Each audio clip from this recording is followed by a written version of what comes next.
भारतीय चावल के लिए चीन नया बाजार बनकर उभरा है। भारत से चीन को चावल के निर्यात में जबरदस्त उछाल आया है। मार्च में खत्म हुए वित्त वर्ष 2021-22 के दौरान देश से जितना चावल एक्सपोर्ट हुआ उसमें चीन की हिस्सेदारी लगभग 8% है। यानी भारत से चावल निर्यात का नया रिकॉर्ड बनाने में चीन का बड़ा योगदान है।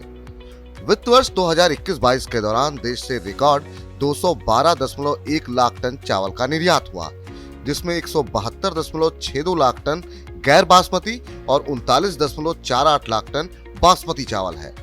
गैर बासमती चावल में भी 38.64 लाख टन ब्रोकन राइस यानी टुकड़े हुआ चावल शामिल है और उसमें 15.76 लाख टन की खरीद अकेले चीन ने ही की है। दुनिया के 80 से ज्यादा देश भारत से ब्रोकन राइस की खरीद करते हैं और अब उन सभी देशों में चीन सबसे बड़ा खरीदार बनकर उभरा है।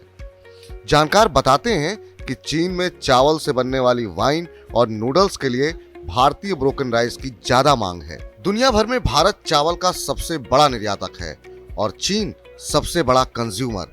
लेकिन भारत में पर्याप्त सप्लाई के बावजूद चीन भारतीय चावल को नहीं खरीदता था, जबकि दुनिया के 150 से ज्यादा देशों में भारत से चावल का एक्सपोर्ट होता है।